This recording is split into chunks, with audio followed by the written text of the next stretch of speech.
네, 안녕하십니까. 좋은 아침입니다. 오랜만에 영상을 찍는데요. 별다른 건 아니고요.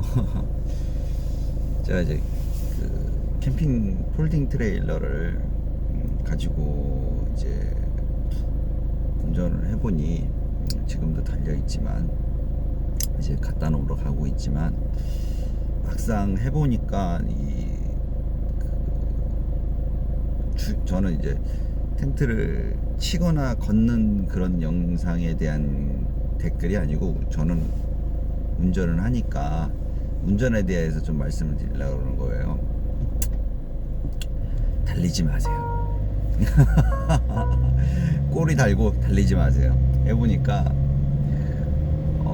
이게 무게중심이 되게 중요한데, 밸런스가 어떻게 앞쪽으로 많이 때려 실는다고 그래도 이 밸런스 자체가 이게 그렇게 싹 맞출 수가 없어요. 그 밸런스를 앞쪽에 많이 무겁게 한다 그래도 딱 느낌이 고속 주행을 하는데 속도가 많이 붙은 상태에서, 제가 봤을 때는 100km에서 110km가 제일 좋은 것 같아요. 100km 정도가 이 무게에 따라 틀리겠지만은, 저 같은 경우에 경량이거든요. 폴딩 트레일러가 면허증 없어도 되는 경량 트레일러인데도 이 다리빨 이음새 같은 거, 이제 도로 다니다 보면 고속도로 한테 울렁울렁 거리는 구간이 있어요. 많이 좀 팅팅 튀는 데가 있어요. 이렇게 튀는 데가 있는데 딱 거기를 딱 지날 때 보니까 엉덩이가 사정없이 흔들리는 거예요.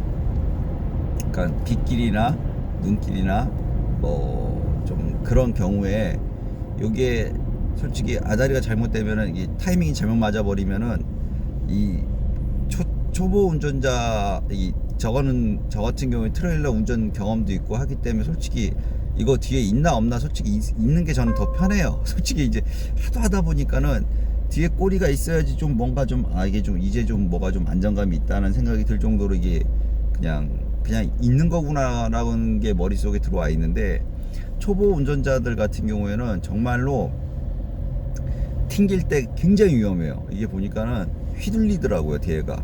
그러니까 그 휘둘리는 게 조금만 더 강해져도 앞에 차까지 같이 흔들어버릴 것 같다는 생각이 들더라고요. 그러니까 튕길 때 이거를 그러니까 이 튕길 때 이걸 안 하려고 그러면 방법은 하나밖에 없어요. 저속주행. 세게 달리시면 안 돼요. 그냥 천천히 다니셔야 돼요. 제가 봤을 때는 약 500m 이거 되게 솔직히 많이 위험해요. 해보니까 많이 위험한 게 아니고 달리지만 않으면 괜찮아요. 그러니까 좀 안전운전을 하실 때 폴딩 트레일러나 이제 카라반이나 이런 거 가지고 운전하시는 분들, 사고 영상 보신 분 다 아실 거예요. 달리다가 갑자기 휘창 하면서 넘어가는 게 그것 때문이거든요.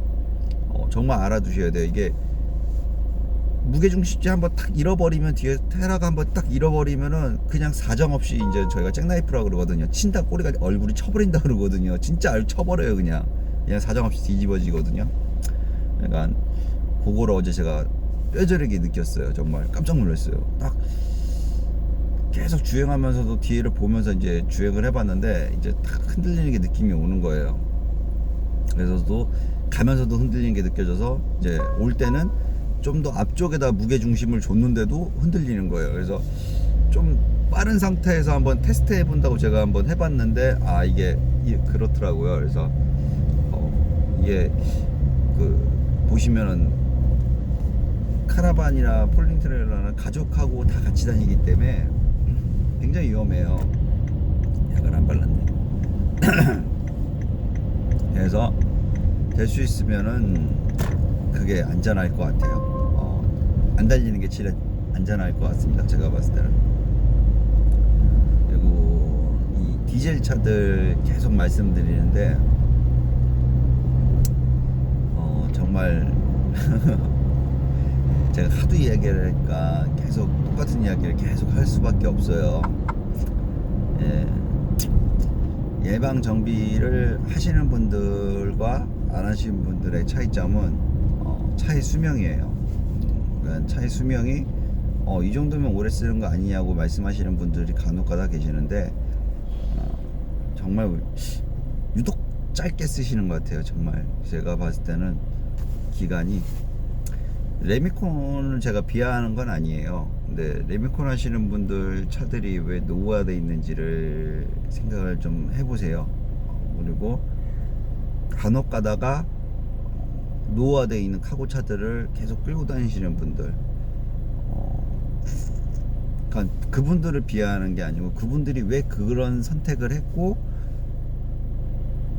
왜 그렇게 힘들게 고치면서 왜 그 차를 끌고 다니시는지. 그러니까 보시면은요, 그 상황과 거기에 그게 이제 합쳐지면은 결과가 나오는 거죠. 제가 이제 뭐 자세하게 이게 멋있게 말을 못 하는데, 그게 왜 그러냐면은 레미콘 같은 경우에는 그 현장 조건이나 요건이나 상황이 있거든요. 그러면은 레미콘은 솔직히 단발이, 그쵸? 그리고 삐 좁은 데 들어가야 돼요. 그러면은 양이 큰 걸로 들어가면은 뭐 6루베, 8루베, 9루베짜리 차들도 있어요. 그럼 9루베로 가면 되지 왜 6루베, 8루베로 가느냐 이거죠. 근데 보시면은 덤프 차들은 맨 처음에 15돈, 9루베, 8루베, 6루베, 8루베 나오다 누베수로 이렇게 나오다가 11루베, 14루베, 12루베 나오다 14루베, 15루베, 그 다음에 16루베, 17루베, 그 다음에 뭐 18루베, 딱 이렇게까지 이제 양이 자작 늘어나요. 그러니까 한 번에 갈 때 많이 실어야 된다는 것 때문에 이렇게 차근차근히 올라가죠. 근데 왜 레미콘은 안 올라갈까요? 다른 것들을 보면은, 다른 업종들을 보면은 카고가 됐든 뭐가 됐든 막 보면은 막 엄청나게 싫잖아요, 솔직히. 근데 왜 레미콘은 딱 그런 상황이 만들어졌을까요? 왜 그런 상황이 만들어졌을까요? 한번 연구를 한번 해보세요. 딱 정량 싣고 다닐 수밖에 없게끔 돼 있고, 왜 그렇게 만들어졌을까요? 상황이 많이 나가면 안 돼요. 양이 딱 그 정량 딱 거기서 컨베어에 그 위에 사이로에서 딱 그만큼만 떨어지게끔 딱 돼서 그 양만 싣고 가게끔 돼 있어요. 왜냐면 그 양이 돈이 되기 때문에, 그 이상 실으면 돈이 더 들어가게끔 돼 있으니까 그 양만큼만 판매를 하고 그 양에 대해서만 하게끔 돼 있으니까, 그러니까 그 무게 이상을 넘어가지 않으니까 굳이 그 이상의 그 차가 필요가 없고 그게 필요가 없는 거예요. 그럼 이 시스템이 화주가 됐든 뭐가 됐든, 거기에 제가 항상 말씀드리는 거지만 이거의 무게에, 이거를 제가 계속 말씀드리는 게 그거예요. 무게에 그게 세팅이 된다 그러면, 며칠 전에 덧센 하시는 분이 저한테 연락이 왔어요. 사진과 함께 15,000원인가 15,000km인가 밖에 안 탔는데 헤드 가스켓에서 오일 누유가 있어요.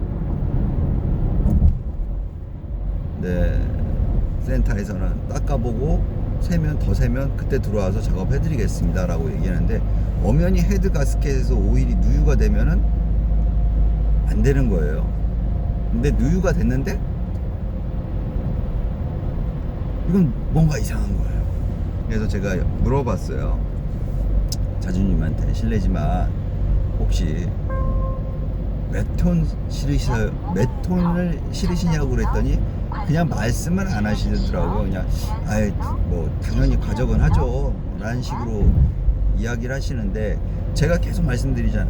톤수에 맞춰 갖고 이 마력이 올라가는 거지, 그건 톤수가 안 맞은 상태에서 세팅이 되게 되면은 차가 못 버틴다고. 그러니까 옛날 유로 3는 진짜 불안자 차들은 상관이 없어요, 불안자 차들은. 근데 유로 6까지 오면서 얻는 건 열밖에 없기 때문에 그 열로 해서 그냥 말고 데미지가 어마무시하게 들어가게끔 돼 있단 말이에요. 그러면은 이걸 어떻게 해요? 진짜 한숨밖에 안 나요. 이걸 어떻게 해요?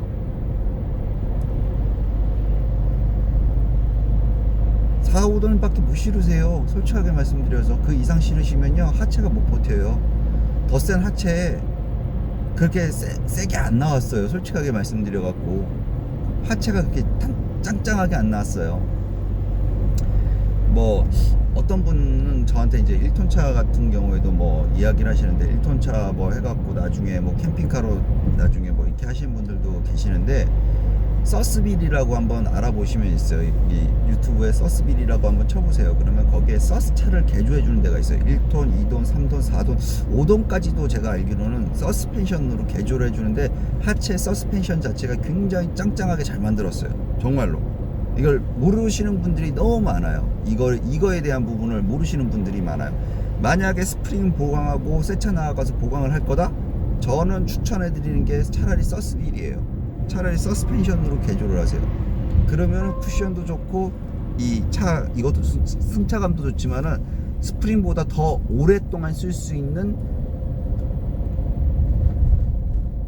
스프링이에요. 서스가. 그리고 진동에 의해서 차가 프레임이나 볼트가 풀리는 게 거의 많이 잡혀요. 그러니까 서스빌이라는 것 자체로 업그레이드를 하시면 쇼바나 이런 것도 당연히 업그레이드가 돼요. 쇼바도 자체도. 그래서 이 쇼바도 업그레이드가 되면 차주님들이 운전이나 하시는 거나 이런 게 차원이 틀려져요. 그러니까 기존에 나와 있는 서스에 대한, 쇼바에 대한 게 안 좋아요.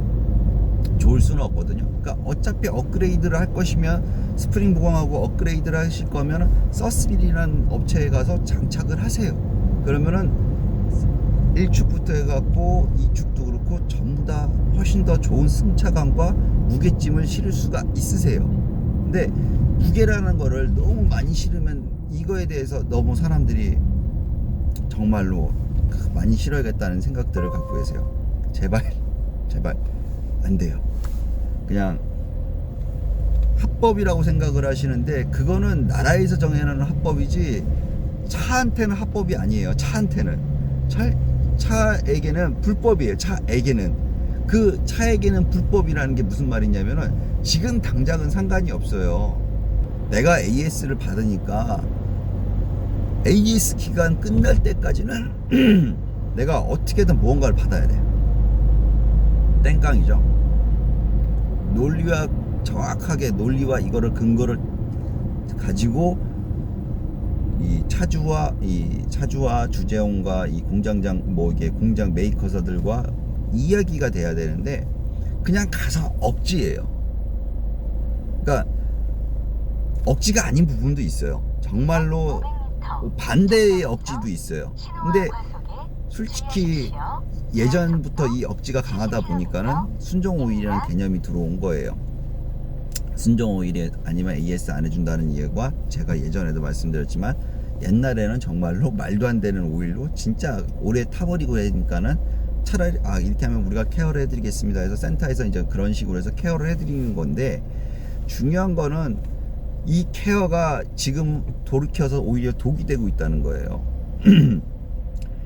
오일하고 상관없는 부위가 망가졌으면은 지금처럼 헤드 가스켓이 나가고, 순정 오일 넣고 있는 상태인데 헤드 가스켓이 나가면은 솔직히 이거 어떻게 할 건데요? 어떻게 할 건데요? 에이스 해주실 건가요? 제가 이 결과도 말씀을 나중에 드릴게요. 에이스 받았는지 안 받았는지. 정말 말도 안 되는 이야기로 AS를 안 해주는 경우가 굉장히 많아요. 그러면 순정 오일 케어를 받으시고 해가지고, 정말로 제 순정 오일씩 까는 게 아니고요, 정말로 순정 오일 넣고 AS를 해주실 거면요, 소음기 부분에 대한 거를 AS 끝날 때까지 이 배기 소모품이라고 하는 부분도 무조건 교환을 해주셔야 돼요.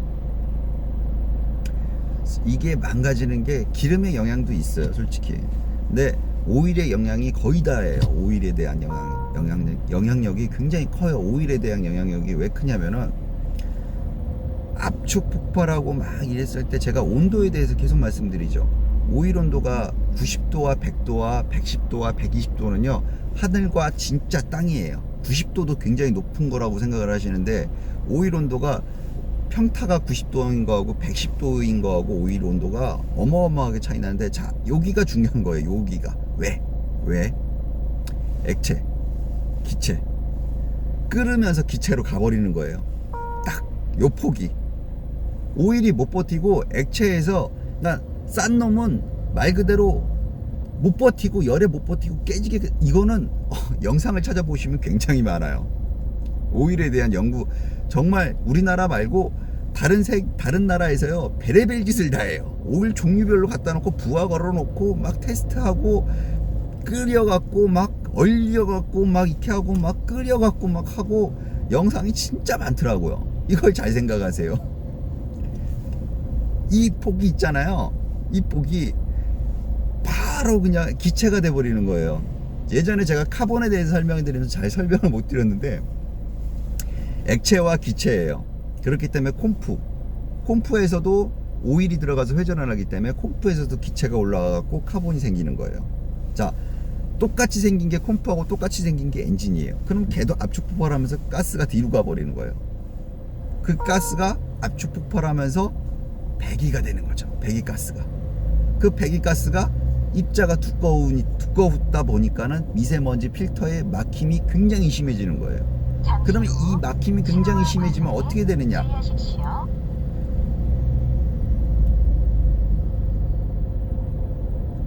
굉장히 많이 막히는 거예요. 왜?